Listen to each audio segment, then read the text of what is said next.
അനുമോൾ ഇരിക്കുന്നിടത്തോട്ട് ബിൻസി വന്നിട്ടുണ്ട്. സന്ധി സംഭാഷണത്തിനാണ്. എല്ലാം പറഞ്ഞിട്ട് അടുത്ത് സംസാരിക്കാനായിട്ട് വരും. എന്നിട്ട് ഇവർ പറയുന്നത് അനുമോൾ പറയാനുള്ളതെല്ലാം പറഞ്ഞിട്ട് അനുമോൾ വിളിപ്പിക്കാൻ വരുന്നതാണ്. അനുമോൾ എങ്ങോട്ടും പോകുന്നില്ല. ഇവർ കടന്ന് അടിക്കുമ്പോഴും അനുമോൾ സൈലൻ്റ് ആയിട്ടിരുന്നു. ഇപ്പോൾ അതാണ്ട് അനുമോളെ തേടി വന്നിരിക്കുകയാണ് ബിൻസി.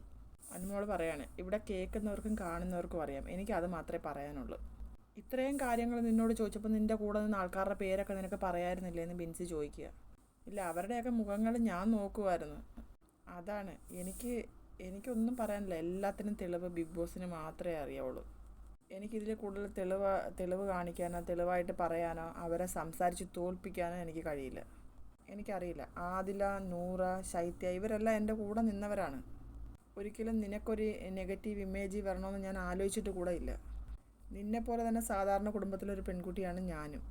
നിനക്കൊരു മോശം വരില്ലെന്ന് മാത്രമേ നമ്മൾ 4 പേരും ഞാൻ, ശൈത്യ, നൂറ, ആദില ഞങ്ങൾ വിചാരിച്ചുള്ളൂ. ഞങ്ങളെല്ലാം ആഗ്രഹിച്ചത്. ഇത്രയൊക്കെ ആയിട്ട് അനുമോൾ അവരെയൊന്നും കുറ്റപ്പെടുത്താതാണ് സംസാരിക്കുന്നത്. ഇതാണ് അനുമോളുടെ ക്വാളിറ്റി. നമ്മൾ പുറമേ നിന്ന് നോക്കിയപ്പോൾ അങ്ങനെ കണ്ടതുകൊണ്ടാണ് അങ്ങനെ പറഞ്ഞത്. ഇവർക്ക് അത് തെറ്റായി വരുമോ? ബിൻസി എല്ലാവരോടും ഓപ്പണായിട്ട് സംസാരിക്കുന്ന ഒരാളാണ്, അവൾക്കത് നെഗറ്റീവായിട്ട് വരുമോ? പുറത്തുള്ളവർ എങ്ങനെ എടുക്കുമെന്ന് അറിയത്തില്ല. ഞാൻ പറയുന്നുണ്ടായിരുന്നു അവർ ഫ്രണ്ട്സ് ആയിരിക്കാം, പക്ഷേ ഇത് പുറത്ത് പോവുകയാണെങ്കിൽ അവൾക്കത് നെഗറ്റീവ് ആയിരിക്കുമോ? അവൾക്കത് അറിയില്ലായിരിക്കും. അതുപോലെ ഇന്ന് ഉച്ചയ്ക്ക് കൂടെ അപ്പാനി എന്നോട് പറഞ്ഞതാണ്, അവളാണ് ഇങ്ങോട്ട് വരുന്നത്, ഞാനല്ല, നീയാണ് അങ്ങോട്ട് പോകുന്നതെന്ന് അപ്പാനി എന്നോട് പറഞ്ഞതാണ്. ആ മനുഷ്യൻ ഇവിടെ നിന്ന് സംസാരിച്ചിട്ട് പെട്ടെന്നത് മാറ്റി പറയുന്നു. എന്തുകൊണ്ട് അനു മിണ്ടാതിരുന്നെന്ന് ബിൻസി ചോദിക്കുന്നു. ഞാൻ ഷോക്കായിട്ടിരിക്കുകയാണ്. ഇതൊക്കെ പറയേണ്ട കാര്യങ്ങൾ പറയേണ്ട സമയത്ത് പറയേണ്ടതുപോലെ പറയണം അനു എന്ന് ബിൻസി പറയാണ്. എന്തുകൊണ്ട് അനു അത് മിണ്ടിയില്ല? അനുമോൾ എപ്പോഴും ശ്രദ്ധിച്ചിട്ടുണ്ട്, എല്ലാവരും വഴക്കിടുമ്പോൾ ഒരുപാട് വഴക്കിട്ടാൽ അനുമോൾ സംസാരിക്കത്തില്ല.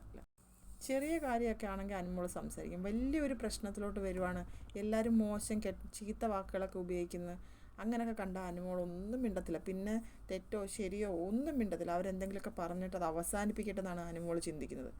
ഇതൊരു ഷോ ആണെന്നും ഇതെല്ലാവരും കാണുന്നുണ്ടെന്നൊക്കെ അനുമോൾക്ക് നല്ല വ്യക്തമായിട്ട് അറിയാം. അതുകൊണ്ടാണ് അനുമോൾ ഇത് വലിയൊരു ഇഷ്യൂ ആക്കണ്ട, അവർക്കും അത് നെഗറ്റീവ് ആവുമെന്ന് ചിന്തിക്കുന്നത്.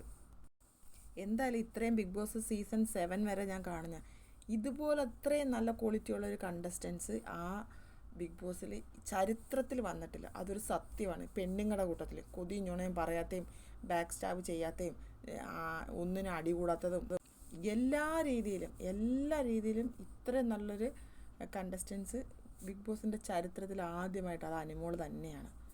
അപ്പം അടുത്തൊരു ലൈവ് അപ്ഡേറ്റിന് വേണ്ടി ഞാൻ വരാം. എല്ലാവരും എൻ്റെ ചാനലൊന്ന് സബ്സ്ക്രൈബ് ചെയ്യണേ, സപ്പോർട്ട് ചെയ്യണേ.